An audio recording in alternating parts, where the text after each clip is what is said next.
নমস্কার বন্ধুরা, আমরা আজকে তৈরি করে নিচ্ছি চিকেন মিটবল কারি। তার জন্য যেসব উপকরণগুলি আমাদের লাগবে সেগুলি এখানে রাখা আছে।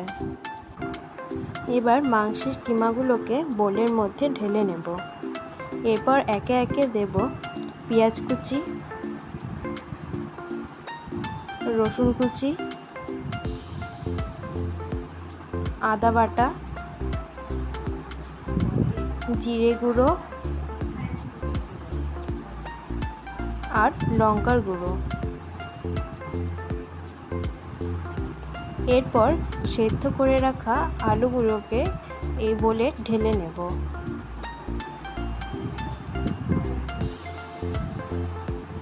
এরপর দিব কিছুটা পরিমাণে নুন, কিছুটা পরিমাণে হলুদ।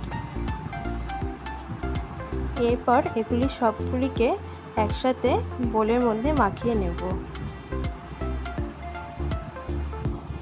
এইবার আমরা মাঝারি আকারের কিছু বল তৈরি করে নেব।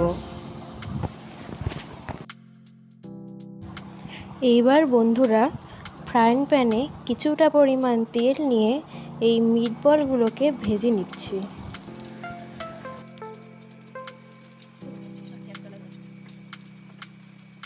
মিটবলগুলিকে ভাজা হয়ে গেল।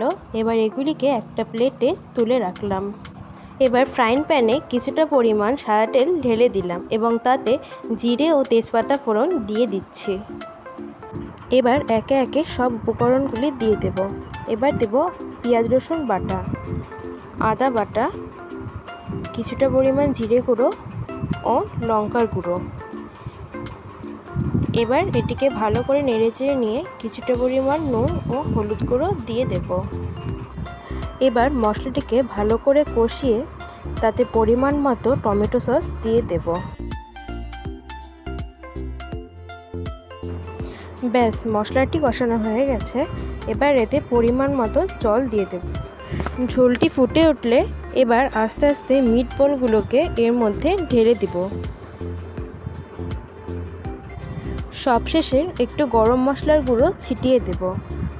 তারপর একটু ফুটে উঠলে মিটবলগুলোকে নামিয়ে নেব। ব্যাস, তৈরি হয়ে গেল আমাদের চিকেন মিটবল কারি। বন্ধুরা, এটা তোমরা রুটি বা ভাত দুটোর সাথেই ট্রাই করতে পারো। আশা করি রেসিপিটা তোমাদের ভালো লাগবে।